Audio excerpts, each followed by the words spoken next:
Aloha, everyone. Thank you so much for joining us today. My name is Dr. Misty Sagas, and I will be presenting along with my co-facilitator, Mariah Wiley, our new, super excited to say that, Keiki Self-Care webinar. So we're going to go ahead and get started. We are recording this today, but just let you know that anything that you put into the chat is actually going to be private. It will not show up on the recorded training session, and we will be hosting this onto YouTube later. So if you miss a part of it, you can always go back and watch it whenever you have some free time. This is a little bit of a shorter webinar. We wanted to be honoring the fact that we have a little bit of Zoom burnout, which is absolutely normal. So this is going to be a little bit shorter than our normal 60-minute sessions.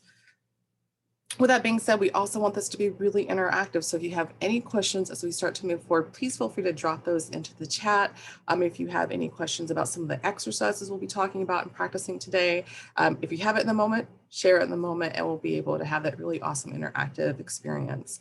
So let's go ahead and get started. We have a little bit of information to go through, and hopefully our tech will be good. So some of the objectives for what we're going to be learning today is the first thing, just learning how our keiki experience their emotions, how they experience stress and sadness, because it can be similar to a teen or an adult, but it can also be very unique to their age group. We also want to talk about ways to help them express those feelings in developmentally appropriate ways and maturationally appropriate. We're going to talk about how to build that emotional toolbox. If you have joined us for any training session, you've probably heard that phrase used very frequently because we believe that self-care is about building an emotional toolbox for you to use whenever you need it, whenever you're stressed. And so we'll talk about in depth what that is and what you can put into it for your keiki. We also want to talk about mindfulness. I often get people who say mindfulness for a 2-year-old, for a 4-year-old, like how does that work? And I'm actually going to walk you through, Mariah and I will be walking you through how you can use mindfulness skills for children as young as 2. I've done it and it has been very effective in helping them move through how they're feeling, but also learn as they grow up how to have those really effective coping skills. And then of course, as always, we're going to share some unique community resources. You will be getting this presentation in a PDF. So don't feel that you have to like write down numbers or different information because you'll be getting it in a PDF form. First thing we want to talk a little bit about is what our keiki has been experiencing. So we know that research takes a year or two before we really get some of that data analysis. But what we're seeing is if we look at 2019, March through October, what we know is that there was from 2019 compared to 2020's March through October, for our kind of preteens 5 through about 11, there was a 24% increase in their experience of stress and anxiety. And then for our older teens, it's about 31%. So that is a marked increase in their experience of that due to many different reasons, including the pandemic. Let's talk a little bit about how our keiki experience their emotions because it can be unique a little bit. First thing to understand is that they use facial expressions and they're typically a bit more robust, right? For those of us who are a little bit more expressive, it might look a little bit more similar. But our keiki are really great at using their body language to tell us how they're feeling. We just have to read those expressions on their face, but they also use their body to talk about how they feel. You can see them kind of slumping when they're tired or doing zoomies when they're activated. We also want to look at their behavior, like what are they doing? How are they acting out how they feel? If they're doing well and connecting socially and having positive play, we know that they're in a really good place. If they're isolating, if they're not connecting to those friends they used to talk to, then we want to check in and see that they're okay. But what is, I think, pretty unique to our keiki is that they experience their emotions and sometimes model it in how they play.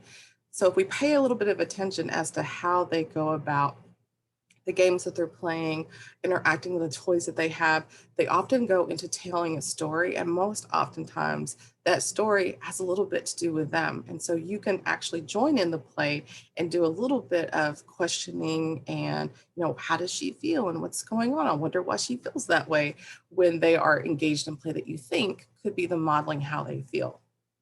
We also know that when we're talking about keiki emotions, it's really important for them to learn how to cope with how they feel, that when they learn how to do coping skills and basic self-care, they do better in school, they have better self-esteem, and we don't really see the behavioral problems we see with other keiki who don't have those same skills.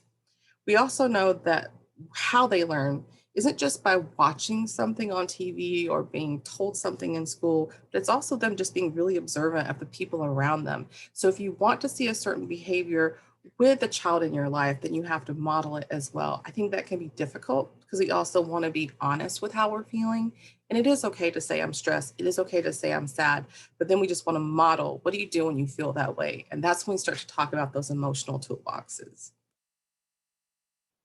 Something else I think that can be, I mean, it doesn't have to be. I do know people who are adults who also have this in terms of how they express their feelings. But something that can be a little bit more unique, and we definitely see it more often, is when a child feels sad, they often use irritability to mask that sadness. So there could be more acting out behaviors, could be more irritable language used, or a little bit more tantruming. And so that's a good time to kind of use a check in bug, which we'll talk about in just a few minutes, to say, are you okay? What's happening? The other thing to realize is that because they're so young, they really do have a limited vocabulary to talk about how they feel. When they're really young, we teach them really basic emotions like being happy, being sad, being angry, but the nuance of emotions isn't there. As adults, we have so many emotional words. We're able to say, I feel disappointed, I feel proud of something, and they don't typically have those same words. And so we want to start to teach it to them as young as possible so that they can express how they feel in a more accurate way. And again, they may be acting those feelings out in behavior and play. Let's talk about our check-in bug. I love this coloring sheet. This coloring sheet is actually available if you go to our website, and that website information will be linked later. It's mentalhealthhawaii.org. You're going to click on a banner. It's going to take you to printables, which we will guide you through in a minute. But the reason I like this check-in bug is because it teaches our little ones what are some things that you can do, or what are some things that you need to ask yourself when you don't feel good. So it talks about, like, do you need to take a break? Do you feel sleepy? Do you have too much energy? Are you sick? Those, I think, are the questions we ask ourselves. Like, did I sleep well last night? Have I had my lunch? Am I hangry? Am I feeling overwhelmed because I haven't talked to people I care about today? But we don't often discuss that with the little ones in our lives. So I wanted to have just a simple list of questions that are good for you to ask yourself if the child in your life seems to be struggling, or even you can ask yourself. So questions like, have they slept? If their sleep is disrupted, we automatically know their mood can be disrupted. So are they tired? Are they skipping their naps? Is that nap schedule starting to change, which happens as they get a little bit older? Are they feeling sick? Here's a really big one to highlight. Does their stomach hurt? I can go into the neuroscience of the nervous system and how that affects your gastrointestinal tract, but I'm not going to do that. What I'm going to say is your stomach absolutely can hurt if you feel anxious, and kids tend to feel it more in their body. And so if they say that their stomach hurts, it's a good time to not only check in with how they feel in their physical health, but also how they feel in their mental health. How is their energy? Is it low or is it too high? Because that's going to tell you some of the things that you can do. Have they eaten? Do they need to have a snack? And have they had enough water to drink for the day? So these may seem like really basic questions, but that's the point of them. If we know that some of these things are not on track, we can get them on track and see if it helps with their mood. So that's always step one when we're trying to help kids learn about self-care, is the basics. Another way that you can do a check-in, and for this one specifically, because it is a 5-point scale, this one's going to be a little bit for our older kids. How it works is, you can see it's a really simple emoji Likert scale. And a Likert scale just basically means from 1 to 5. So with this scale, the frowny face would be, I'm upset. So when you're introducing this scale to a little bit older kids, you can find it, draw it, you can use anything that kind of works for you. But what you want to do is have them anchor those points with stories. Here's what I mean. If we're talking about the 5 as a sad, look really upset, tell me a story about the last time you were really upset, right? They're going to tell me a story that lets me know that they understand what a 5 looks like, but also I will remember that. So the next time they're telling me they're upset, and I ask, are you from 1 to 5? Like, where are you on the scale? I can say, is it like that time you told me about where this happened? So you can see how the anchors are helpful for me and they're helpful for them. They can share those personal examples. And then you have your 4, which is a little bit less so. And then you have your middle 3, which is neutral. And I often tell people, this is where the majority of us stay, that we don't feel either sad or angry or like blissfully happy. We're just kind of like, meh. It meh isn't bad. It's just kind of neutral. You're just thinking like, oh, I don't really feel like I feel like anything. I'm just kind of in the middle. And that's great. That is totally fine. We don't always want to have to push them into feeling happy all the time because that's not really authentic to the human experience. So what we can ask here is just to say, how do we maintain it? How do we make sure that we stay here? Or as you move up the scale, so let's talk about that high level, like we're feeling good. On that part of the scale, what you want to do is say, what makes you feel happy? So if you were a 3 and you were neutral, what's going to move you into the happier place? And that really speaks to coping skills and self-care. The things that move you from one spot to another, that's self-care. And being able to help them figure out what soothes their mood, what makes them feel better is really what we're using for this scale. Now, I said this is for a little bit older kids. You can use the numbers 1 through 5. You can have this like a little picture if that's what you want to use, and then they can point to it. This can be used for any kind of different developmental age, maturational age. I think pretty much around like, my recommendation would be about 6 to 10. But if we want to work with kids, we can use it for a younger age. And this is where we're going to really simplify it. So think about it like a stoplight. That's only a 3-point scale.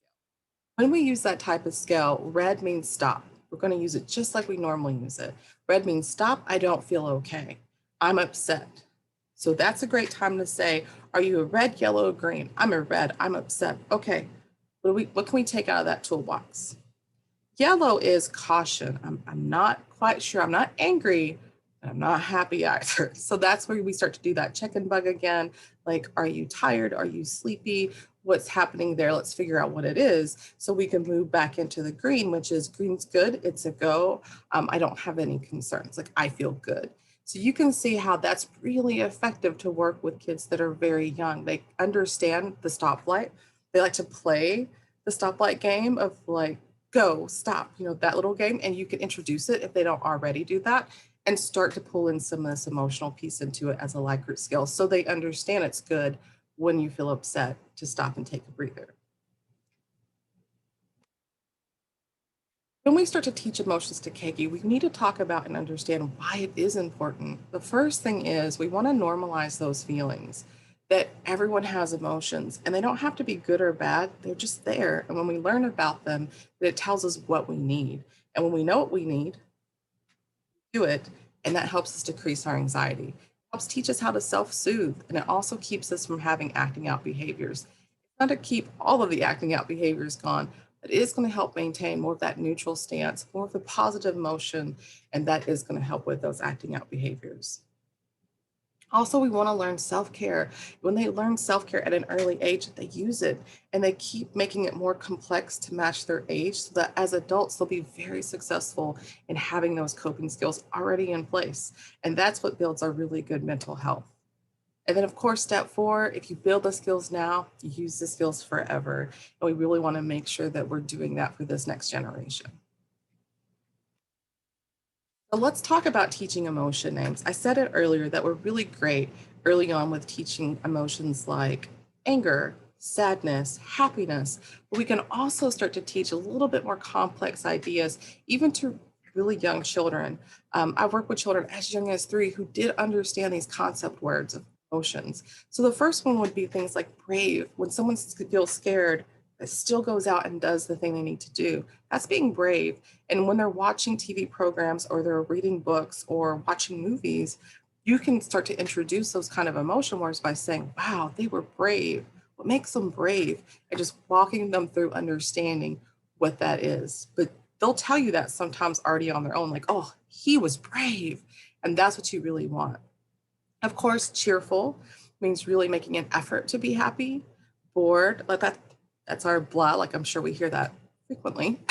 Like, I'm bored, this is boring. That's okay. We're just introducing that idea because it tells them we need to like self-motivate to do some things. Confused, they're not really sure how they feel. Surprised, that's always a great one. They love to learn that one. Curious, like I want to know. It's the question, why? Why is this and why is that? Feeling proud, like I did a good job. I feel good about that. feeling frustrated, all you have to do is give them a package that's hard to open and they get frustrated. And then you can say, yes, you feel frustrated. I worked with someone when they were 3 and they would say, I feel frustrated. So she couldn't quite say the word, but she knew the emotion, which was really great because then she could talk about it in other situations.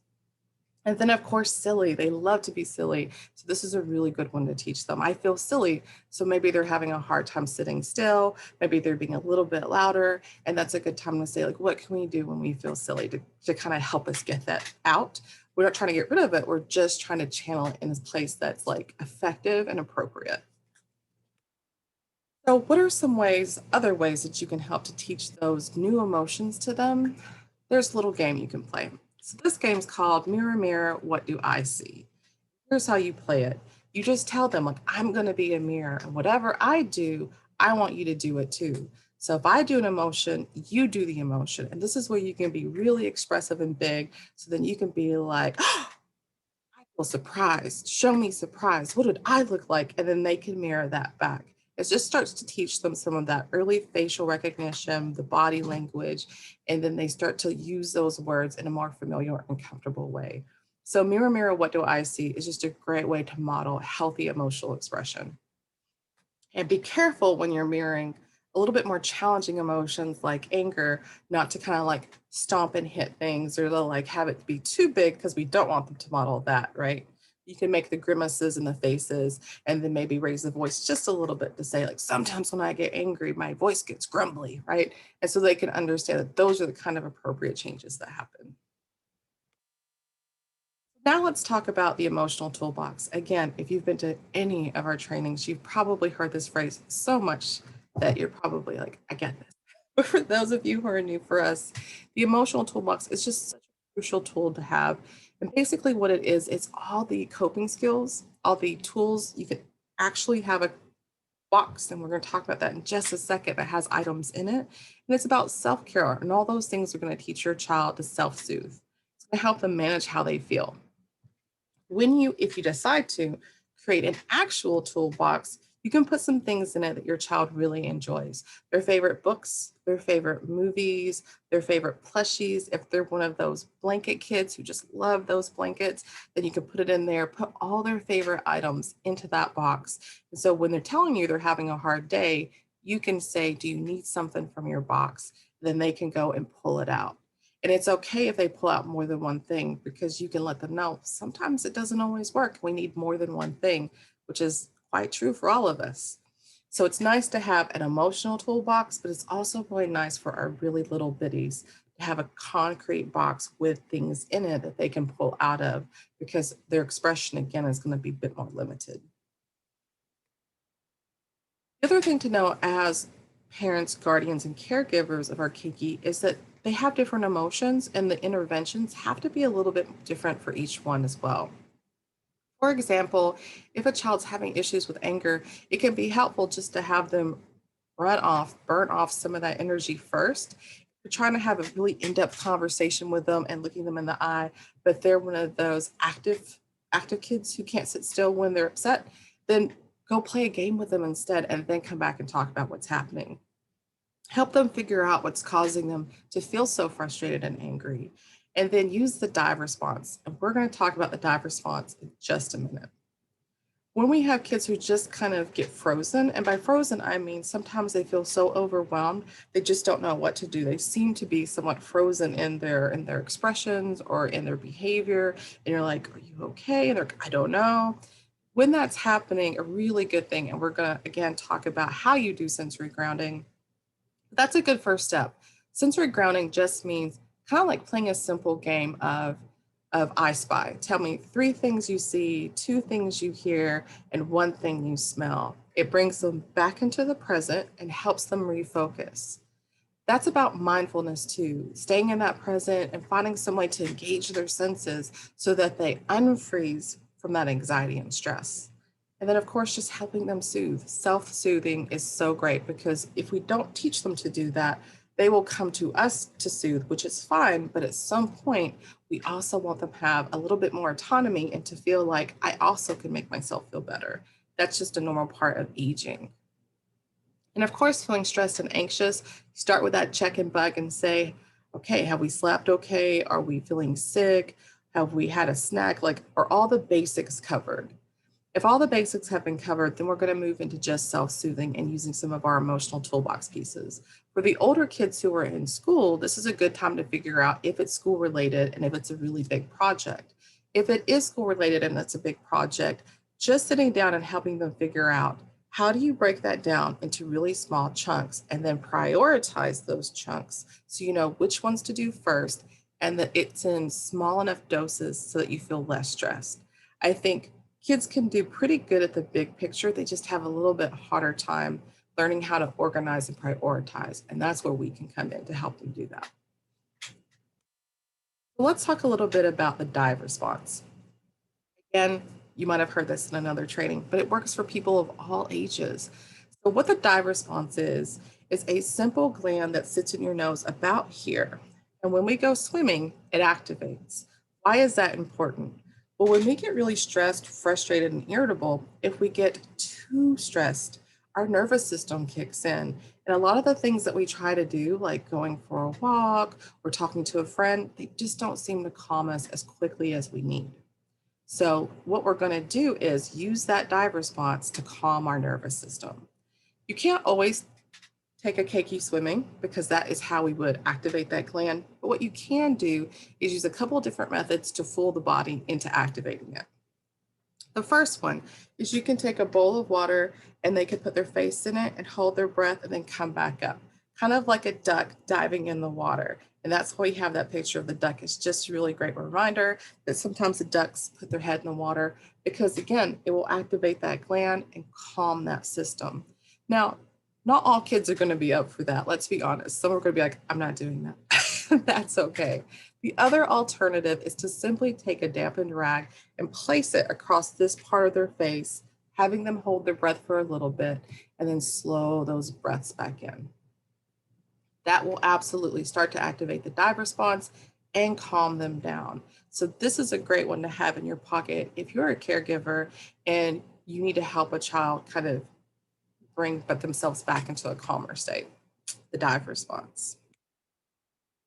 Talked a little bit about mindfulness and how it can be helpful. And I've talked about it a lot, and I've had people just say, like, I just really don't understand why it's so important and also how you use it with younger children. The reason mindfulness is so important is because oftentimes we stress about things that just haven't happened yet. And if we stay in the moment, then we can focus on managing how we feel, but also figuring out what we need to feel better. If we keep focusing on the future, that's very hard to do. So, mindfulness does help. It helps us reduce stress, anxiety, and depression.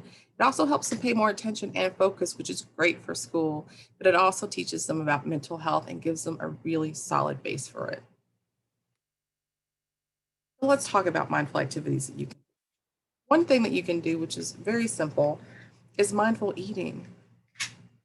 We, as well as kids, love to multitask. That's not the most helpful thing to do because then they're scattered, right? Their attention and focus is scattered in different pieces in their experience and throughout their day.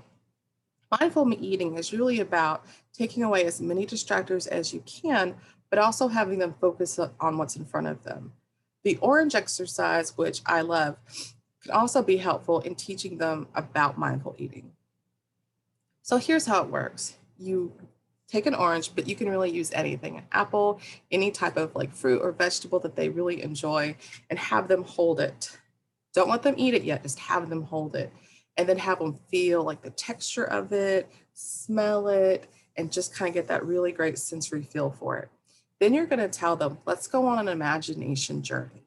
So let's close our eyes while they're still holding, for example, their orange. Now let's imagine that this orange used to be a seed, and that seed is moving its way up through the soil and has popped through the ground. What does it look like? What's the weather like with that little seedling as it's coming out? Is it stormy? Is it sunny?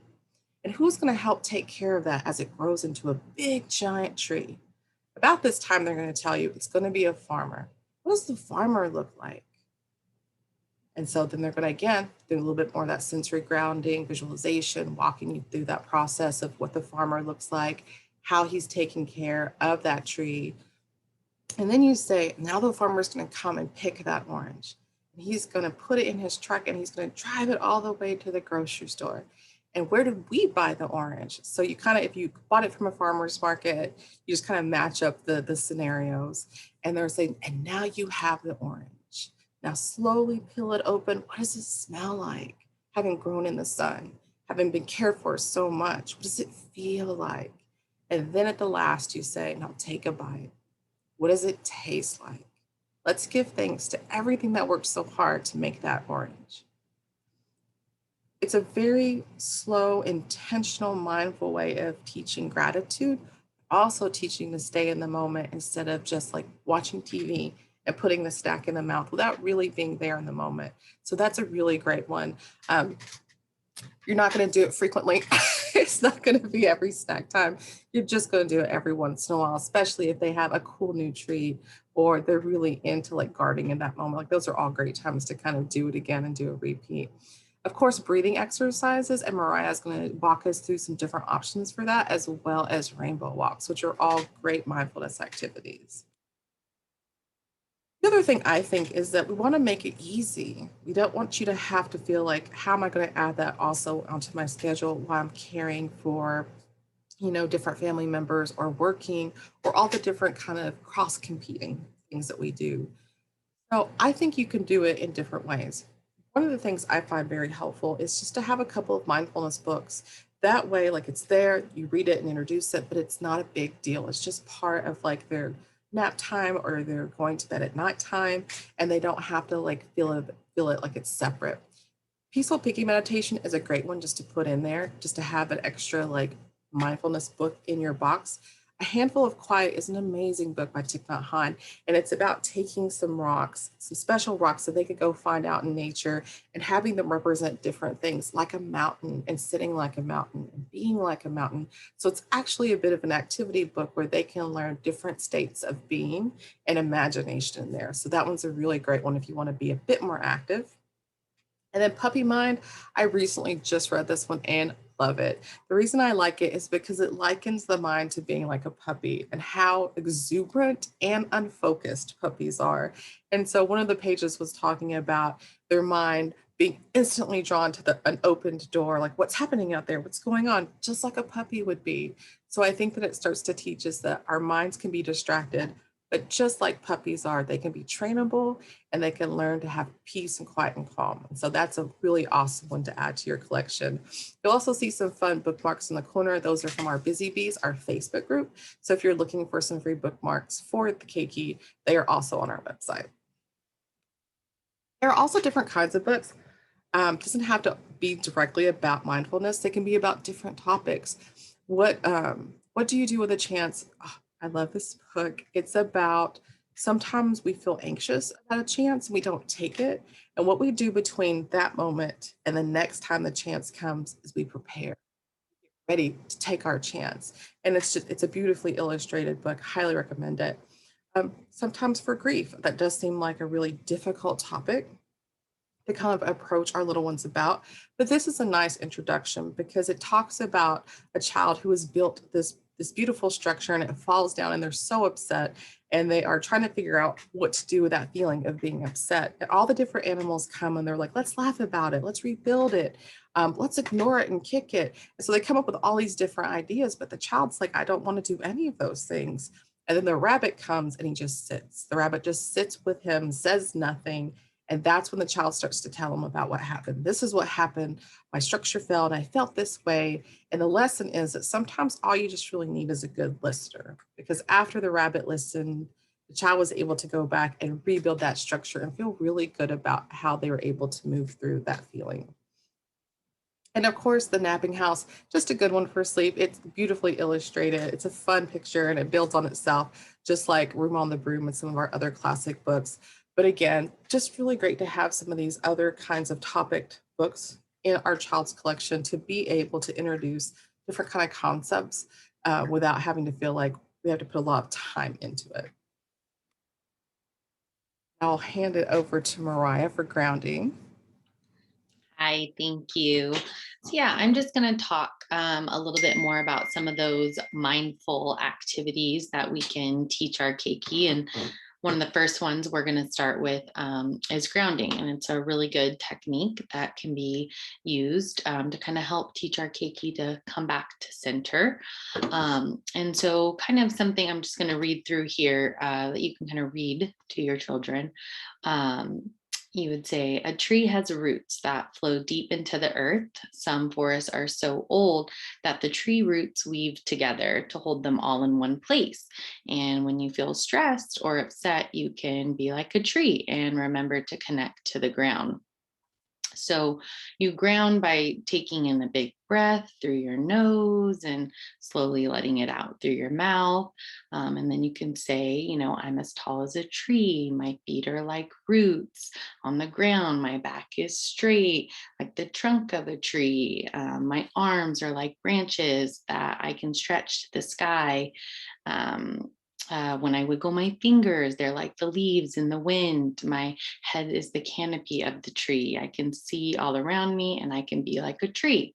And that can kind of just help our keiki kind of get back to center, get calm. And it's something that, caregivers can teach them. Then go ahead to the next one. So next we're going to talk about some of those breathing activities.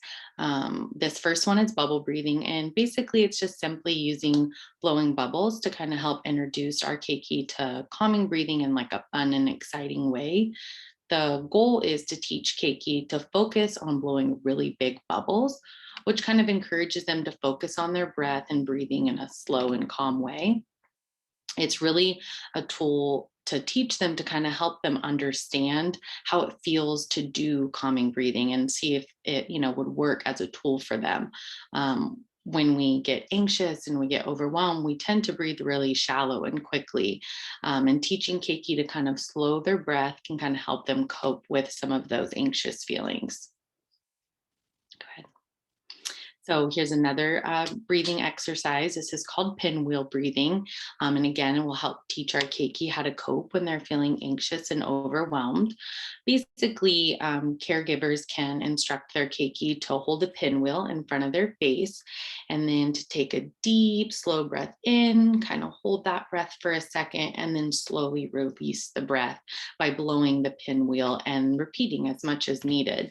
A way you can kind of start this with your keiki is start with long breaths, long breaths, and then ask them how that makes them feel. And then you can kind of switch it and have them try fast, short breaths, and then ask them how they feel. And so, like bubble breathing, this kind of allows the keiki to learn how different ways of breathing will affect how their mind and their body feels. Again, another breathing exercise. This is called teddy bear breaths. And really, this is teaching children about diaphragmatic breathing, which is extremely beneficial to calming the mind and the body. Basically, you would have your child lay on a flat surface and they can take their favorite stuffed animal, plushie, put it on their stomach and take real deep breaths in through the diaphragm and have their stomach expand and try and get that teddy bear to kind of lift. And it'll teach them how to breathe through their diaphragm, which can be really beneficial in calming their mind and body.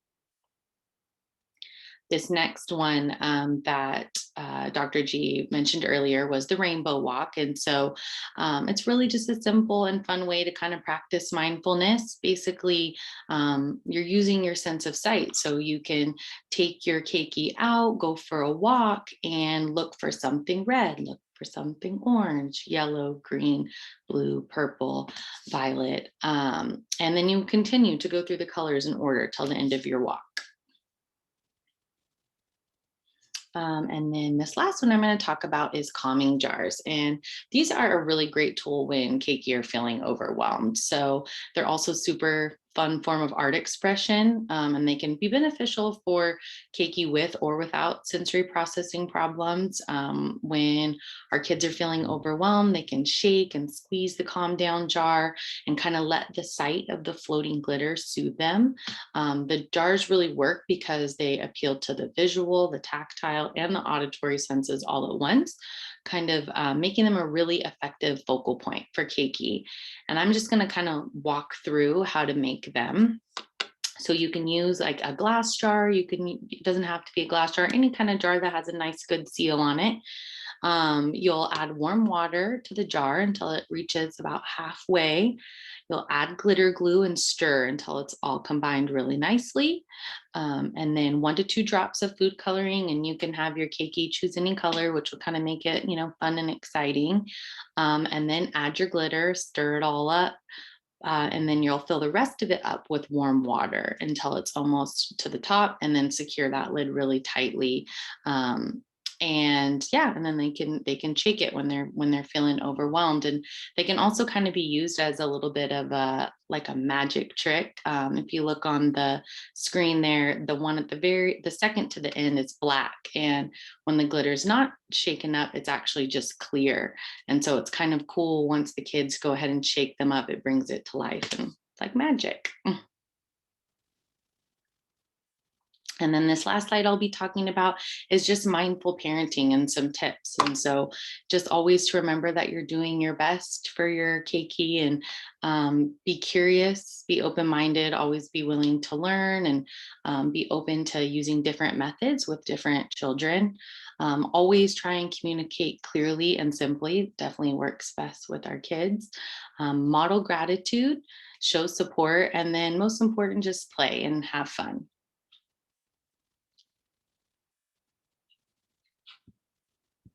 Awesome. Thank you so much, Mariah. We want to talk a little bit about the resources that we have available. If you go to our MHH Facebook page, you will find some groups. And two that could be of interest to you is the Busy Bees group. That's where we put different activities. You will see book recommendations. The calming jars have been put there, different like gardening picks, all these kind of fun, even like animal videos, other resources we find from different places that we share there as well. It's just a really great place to go if the kids are looking for different activities or really fun things to check out. And that is Honey the Bee, our mascot, on that post. Also, we have the book club, and every month we do keiki recommendations for different kinds of books. So you'll see different ones like The Napping House. Oh, yeah, I have my background on, sorry, but like The Napping House, that is listed there. So if you're interested in learning more about different books that could be of use for your child and add into your child's toolbox, definitely check us out there because we list them there as well. And sometimes we do read alongs, which are really fun. You will have seen throughout the presentation is talking about the different coloring sheets from the grounding to the check-in bug. You'll see a lot of different ones. We have ones for like wiggles, different types of things, and all that is available for free. It's the bookmarks. If you go to our website, mentalhealthhawaii.org, you're going to see that Get Connected banner. So once you click there, it's going to take you to a different page where you can either connect with online resources if you need it, or click that printable information activities page, and you'll have all those worksheets there where you can print them out. And it does have the script on the back so that you don't have to remember those or pull up these slides. You can just read the back, have them do the activity with you, and then have them color it. We want to make it really simple and usable friendly. We are going to send you, when we send you the PDF, a crisis research sheet. I have a new one that has a lot of one listed specific for like DOH resources, but also some like crisis resources. So you'll get them both and use whatever works for you. This is just two of the ones that you'll find on the sheets that will be sent. I want to thank everyone so much for joining us today. If you have any questions that come up after this presentation, which sometimes happens for me, just feel free to email us at info@mentalhealthhawaii.org, and we can find for you. If you need any kind of resources or support, you can always give us a call at that 521-1846. If you happen to be in Maui County, that's going to be that 242-6461. We are in. I know that was a bit of information and quite a bit of it. So I just want to make sure that if you have any questions or concerns, feel free to drop those into the chat now so we can answer them for you. Very welcome, Shelley.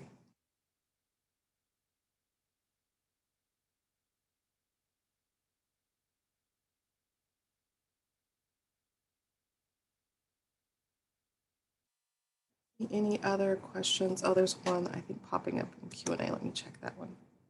Oh, thank you, Monica.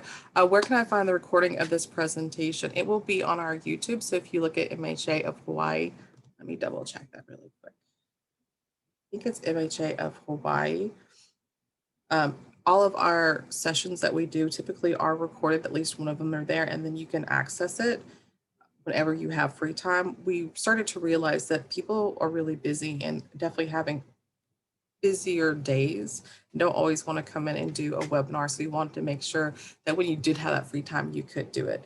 Yes, our YouTube is MHA of Hawaii, and I will be posting the video of this probably later on this afternoon if you want to watch it or share it.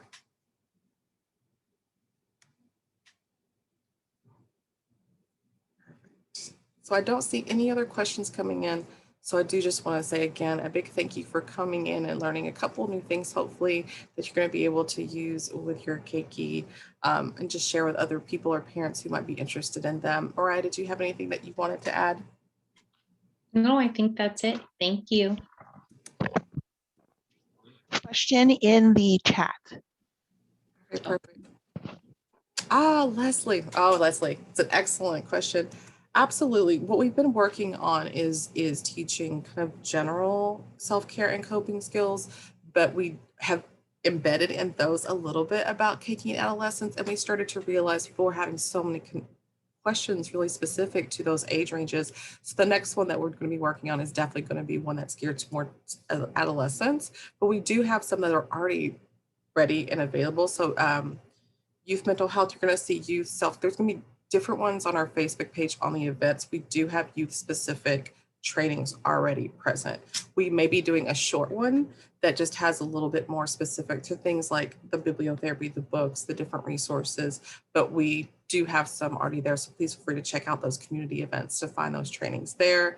And then always feel free to email us if there's something that you're looking for that you just haven't seen yet. We'd be more than happy to take a look at that because we're always creating these new trainings to be able to get those resources out.